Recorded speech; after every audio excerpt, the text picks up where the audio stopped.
ही में पता चला कि हरियाणा में लैंड रिकॉर्ड डिपार्टमेंट जो है वहां से कुछ लोगों ने आधार का डाटा निकाल लिया और फिंगरप्रिंट भी निकाल लिए। फिंगरप्रिंट इनेबल्ड डाटा उनका, जिन लोगों का हरियाणा में लैंड रिकॉर्ड में था, ऐसा ही यूपी में हुआ और बाकी जगहों पे हुआ। तेलंगाना पुलिस ने इसको लेकर एक वार्निंग जारी की। फिंगरप्रिंट रिकॉर्ड को वो लोग निकाल लेते थे और निकालने के बाद उस फिंगरप्रिंट को वो कंप्यूटर के जरिए 3D प्रिंटिंग से फिंगरप्रिंट में कन्वर्ट कर लेते थे और सिलिकॉन की एक स्लीव बना लेते थे जिसमें वो फिंगरप्रिंट लगा होता था, और उस रबर स्टाम्प की तरह आपके फिंगरप्रिंट को आपके आधार नंबर के साथ में इस्तेमाल करते थे और उसके जरिए वो आपके अकाउंट से पैसे उड़ा लेते थे। इस मामले को लेकर बाकायदा तेलंगाना की पुलिस ने एक वार्निंग जारी की और लोगों से कहा कि आप अपना आधार किसी को भी ना दें, क्योंकि अगर देंगे तो इस तरह की गड़बड़ी हो सकती है। और ये जो बायोमेट्रिक की चोरी है, इस पे किसी का बस नहीं है, क्योंकि अगर आप मकान खरीदते हैं, रजिस्ट्री कराते हैं, लैंड रिकॉर्ड का मामला है, तो वहां पे चूंकि संपत्ति से और टैक्स से जुड़ा हुआ मामला है तो आधार नंबर भी लगेगा और वहीं पे आपका अंगूठा भी लगता है, यानी दोनों चीजें सिंगल विंडो सिस्टम हो गया। अपराधी को सब कुछ एक ही जगह मिल गया। ऐसी बहुत सारी जगह हैं, बैंक से भी लोग इस तरह का डाटा हासिल करते हैं, दूसरी जगह से करते हैं। अब अगर इस तस्वीर को आप बड़ा करके सोचें तो इस देश में आधार फिर तो सुरक्षित ही नहीं रहा। जिस सरकार ने आधार का इंतजाम ये सोच के किया था कि हर आदमी की चुटिया मेरे हाथ में होगी, जिस आदमी को मैं जैसे चाहूंगा वैसे पकड़ लूंगा, वो जहां जाएगा उसकी आइरिस को स्कैन कर लूंगा। अब आपको बताऊं, मैं ये फिंगरप्रिंट तो वहां से निकाल लिया उसने, इसके अलावा भी फिंगरप्रिंट कहीं पे कोई भी चीज आप छू रहे हैं उस पर फिंगरप्रिंट छूट रहा है और अपराधी वहां से फिंगरप्रिंट उठा के उसकी सिलिकॉन कॉपी बना सकते हैं। ये मैं नहीं कह रहा हूं, ये भी तेलंगाना पुलिस की वार्निंग में कहा गया था। मैं उन अधिकारी का नाम बता देता हूं, उन एक्सपर्ट का नाम बता देता हूं जिन्होंने इस पूरी की पूरी जानकारी को साझा किया। उनका नाम था कोडाली श्रीनिवास।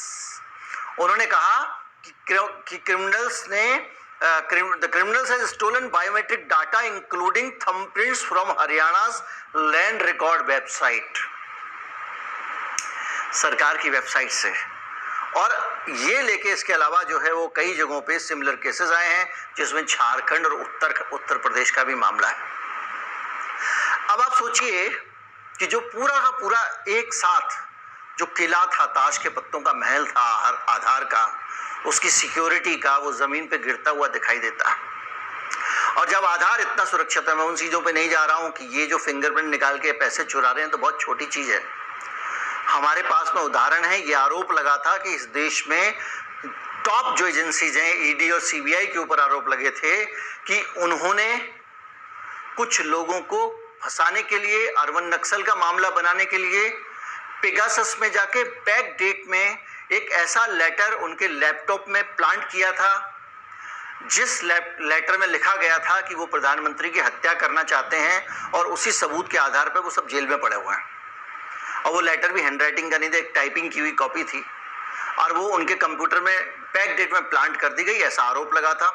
और ये बहुत बड़ा खुलासा हुआ था पेगासस को लेकर, छोटा खुलासा नहीं था, जिसमें आज भी बहुत सारे लोग, जिसमें फादर स्टेन स्वामी, आप जानते हैं अच्छी तरह से कि किस तरह से वो एक खतरनाक जिंदगी जीते जीते उनकी मौत हुई, उनको भी उस मामले में फंसाया गया था, और भी बहुत सारे हैं। जो भी है, अगर इस तरह से इन्फोर्समेंट एजेंसीज हमारे फिंगरप्रिंट ले सकती हैं तो हमारे फिंगरप्रिंट गलत तरीके से कहीं पे भी प्लांट किए जा सकते हैं। और ये बात मैं इन्फोर्समेंट एजेंसीज के लिए इसलिए कह रहा हूं कि इस देश में झूठे सबूत प्लांट करने के आरोप तरह तरह की इन्फोर्समेंट एजेंसी, चाहे वो पुलिस हो या कुछ भी हो, उनके ऊपर लगते रहे हैं। पहले बहुत सारे लोगों को अदालतों से झूठे मामलों में फंसाए जाने के कारण बरी किया गया है, और गंभीर मामले, आतंकवाद के जो मामले होते हैं, उसमें भी बड़ी संख्या में लोगों को सबूत प्लांट करने के आरोप लगे हैं और लोगों को बरी किया गया है।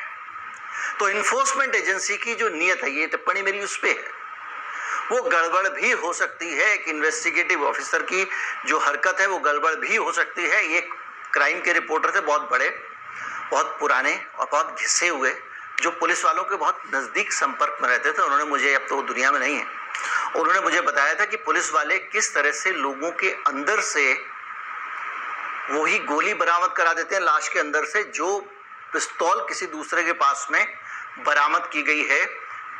पिस्तौल लेके रेत की बोरी में गोली मारते हैं और जो उसके अंदर से जो गोली निकलती है उसको लाश के अंदर से बरामद दिखा देते हैं, पिस्तौल इनके नाम से दिखा देते हैं। ये भी उन्होंने कहा था। इन्फोर्समेंट एजेंसीज पर इस तरह के उपक्रम करने का आरोप भी लगता रहा है।